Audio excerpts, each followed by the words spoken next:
O Padre Pio havia aprendido a identificar o instante exato em que uma alma cruzava a fronteira entre a vida e o que vem depois. Não era um momento marcado por estrondos ou chamas sobrenaturais. Começava com uma mudança quase imperceptível no ar, como se o próprio ambiente se tornasse mais denso. Naquela noite, enquanto rezava em silêncio, o cômodo pareceu escurecer, embora todas as velas continuassem acesas. Uma pressão silenciosa tocou seu espírito, como se a barreira entre este mundo e o outro tivesse se tornado mais fina. Naquela quietude estranha, a visão se abriu diante dele. Padre Pio testemunhou o exato momento após a morte, quando uma alma inicia sua jornada sem ainda saber se seu destino final será a luz ou as trevas. Ele viu a alma desprender-se do corpo com um tremor de incerteza. Não havia paz nem tormento, apenas um espanto profundo, como alguém que acorda em um lugar que jamais imaginou existir. Um brilho tênue a envolvia, não vindo de fora, mas brotando de dentro, como se a própria alma carregasse a verdade que havia construído durante a vida. Esse brilho oscilava, instável, buscando equilíbrio. Ao redor, um silêncio imenso se estendia, mais profundo que qualquer quietude terrena. Não era um vazio, mas uma presença atenta, o silêncio da eternidade observando os primeiros passos de uma alma diante da verdade.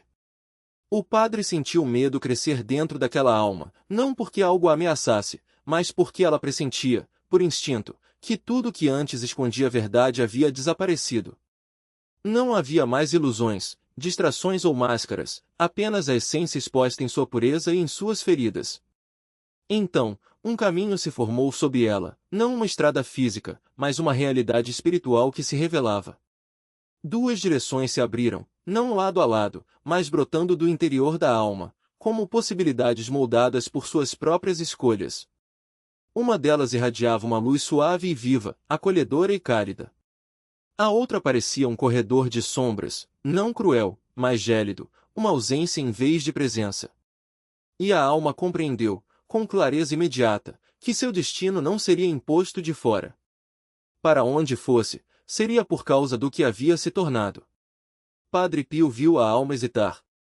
Havia um impulso natural de se mover em direção à luz, mas algo a segurava, algo pesado como correntes forjadas por pecados esquecidos, mágoas não resolvidas ou pequenas escolhas cotidianas que, em vida, pareciam insignificantes, mas agora exerciam uma força invisível sobre ela. A alma tentou se erguer, mas cada momento de arrependimento não vivido, cada graça desperdiçada, cada ato egoísta a puxava para baixo. Sua confusão aumentava. Naquele instante, ela começou a revisitar sua vida, não em cenas, mas em verdades.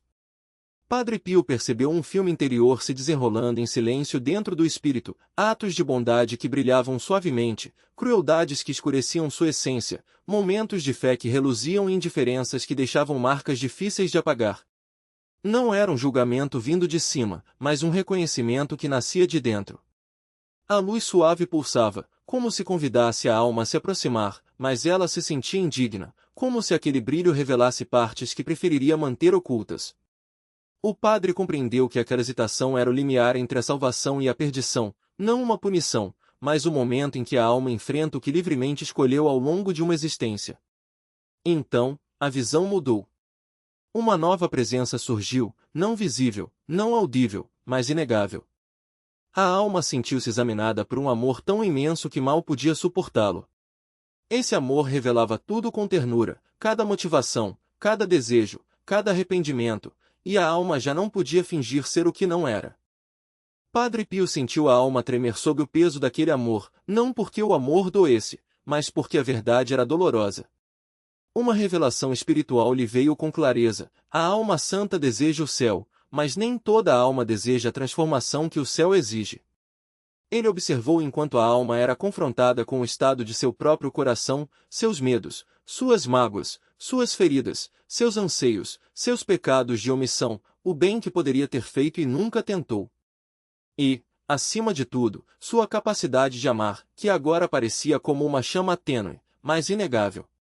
A história oculta daquela alma se revelava na luz. Ela havia vivido na incerteza, nem endurecida pelo mal nem fortalecida por uma virtude profunda.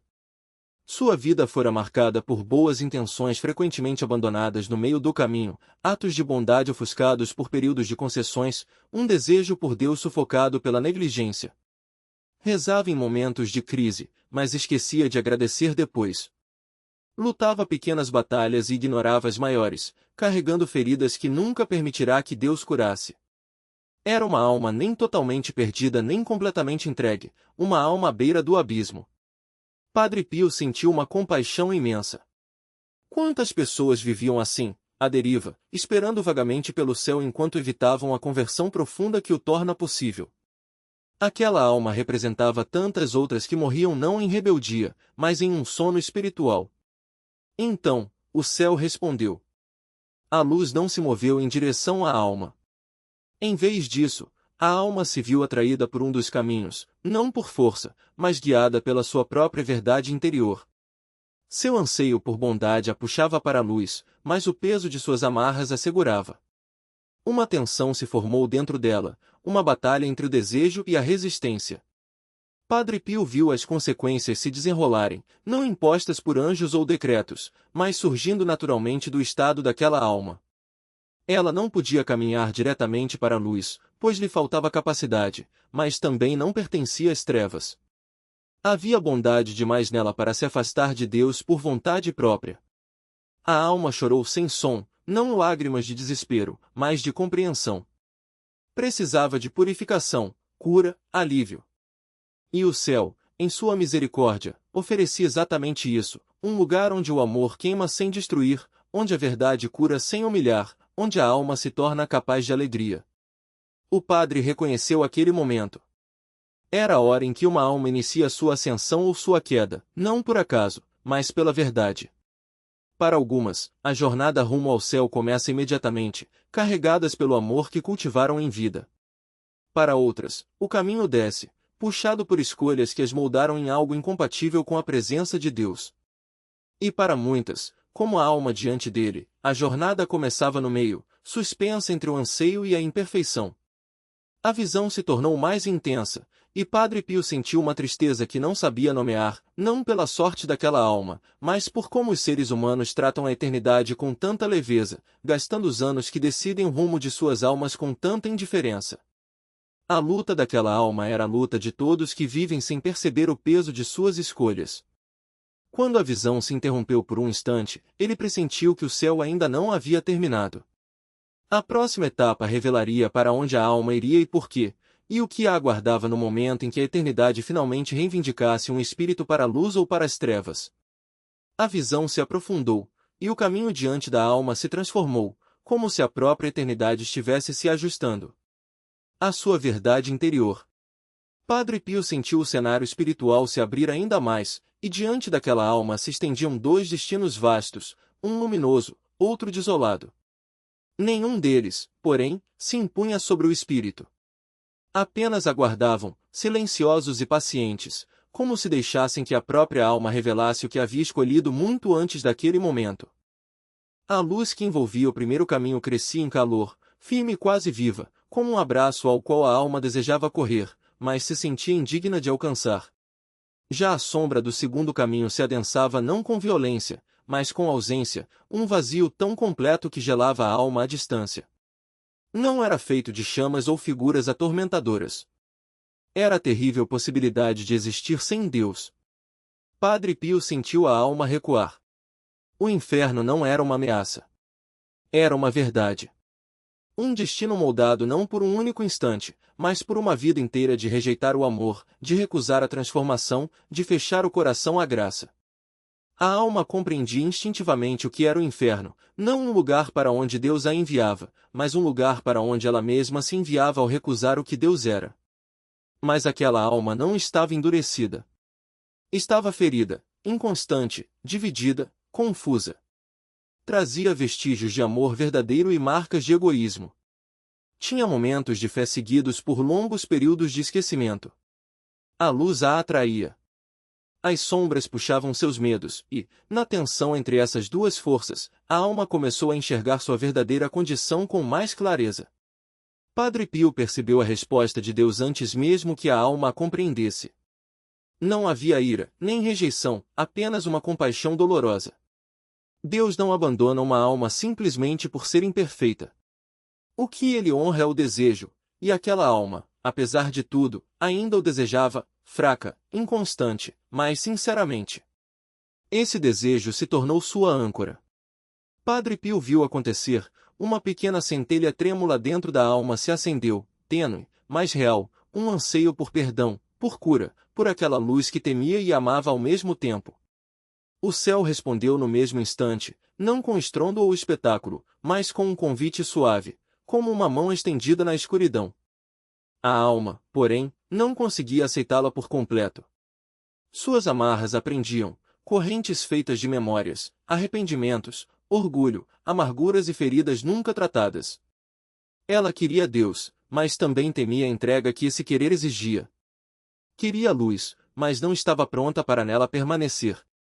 E essa hesitação determinou a próxima etapa de sua jornada. Padre Pio observou enquanto a alma se movia lentamente, não em direção ao inferno, nem à união imediata com Deus, mas a um reino de purificação. Um lugar onde a alma aprende a se desprender de tudo que a impede de amar plenamente, onde a verdade limpa em vez de esmagar, onde a misericórdia se torna fogo, queimando o que a alma havia se apegado em vida. A alma gritou sem voz. Não era um grito de terror, mas de saudade. Ela compreendia agora o que havia desperdiçado, os anos gastos em distrações, as orações adiadas, as feridas que se recusará a curar, as pessoas que magoara sem querer, as graças que ignorara. Tudo retornava com clareza, não para condená-la, mas para transformá-la. Padre Pio sentiu o peso daquele lamento dentro de si.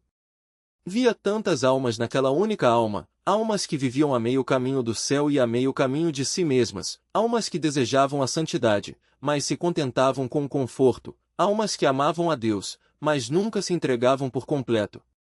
O céu não condenava aquela alma. O céu a preparava. Então, duas figuras surgiram ao seu lado, não com asas ou chamas, mas com presença. Sua luz era suave, como um amanhecer rompendo a névoa. Aproximaram-se da alma com delicadeza, respeito e ternura. Padre Pio as reconheceu imediatamente, eram os guias que acompanham as almas imperfeitas no caminho ascendente, não anjos punitivos, mas curadores. Tocaram a alma com uma luz que a fez tremer, não de medo, mas de reconhecimento. A alma percebeu que estava sendo conduzida a um lugar necessário, onde cada ferida seria tratada, cada pecado reconhecido, cada distorção purificada, não pela força, mas por um amor que se recusa a deixar uma alma pela metade. Por um instante, porém, a visão escureceu, e Padre Pio viu outro caminho, o da alma endurecida na recusa. A imagem foi breve, mas devastadora.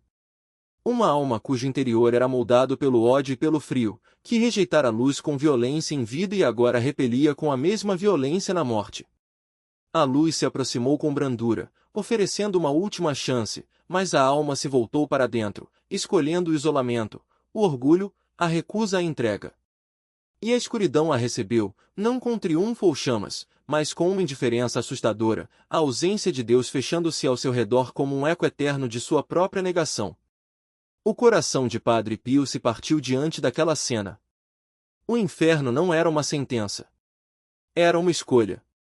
Uma alma aprisionada em si mesma, fechada para sempre ao amor que rejeitara. A visão da alma condenada se dissipou rapidamente, como se o céu não quisesse demorar-se nela mais do que o necessário. O que restou foi a alma original, aquela que oscilava entre o anseio e a resistência, a esperança e o arrependimento. Ela ainda tremia, mas os guias não a soltaram. Conduziram-na suavemente em direção a uma luz que se elevava. Padre Pio sentiu o calor daquela ascensão em seu próprio espírito. Aquela era a misericórdia que tão poucos compreendiam. A alma não era punida por ser imperfeita. Era curada. Sua jornada rumo ao céu seria longa, mas estaria cercada de amor a cada passo. Então veio a revelação final. Padre Pio entendeu que o destino de cada alma não é determinado em um único instante após a morte, mas revelado pela verdade, a verdade do que amou, do que recusou, do que se tornou. Céu e inferno não são arbitrários. São o cumprimento natural de uma vida inteira de escolhas. A visão se aquietou. A luz se atenuou, não em força, mas em presença, devolvendo o mundo às sombras comuns. Padre Pio permaneceu em silêncio por muito tempo, sobrecarregado pela gravidade do que testemunhara. Compreendi agora, mais do que nunca, que a vida não é uma sucessão de momentos desconexos, mas a lenta modelagem da alma para a eternidade. Cada pensamento, cada desejo, cada ato de amor ou crueldade se tornava parte de sua direção eterna. Ninguém se perde no céu ou no inferno por acaso. Caminha-se até lá passo a passo, ao longo dos anos da vida terrena, e a verdade final se abateu sobre ele como um peso sereno. Quando a morte chega, a alma apenas continua na direção que já seguia.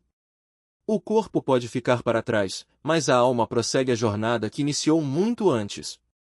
Algumas caminham para cima, outras se afastam. Mas toda a alma viaja rumo à eternidade que escolheu. E Padre Pio nunca esqueceu o que viu, pois, uma vez testemunhado o destino da alma, nada na terra mais parecia pequeno.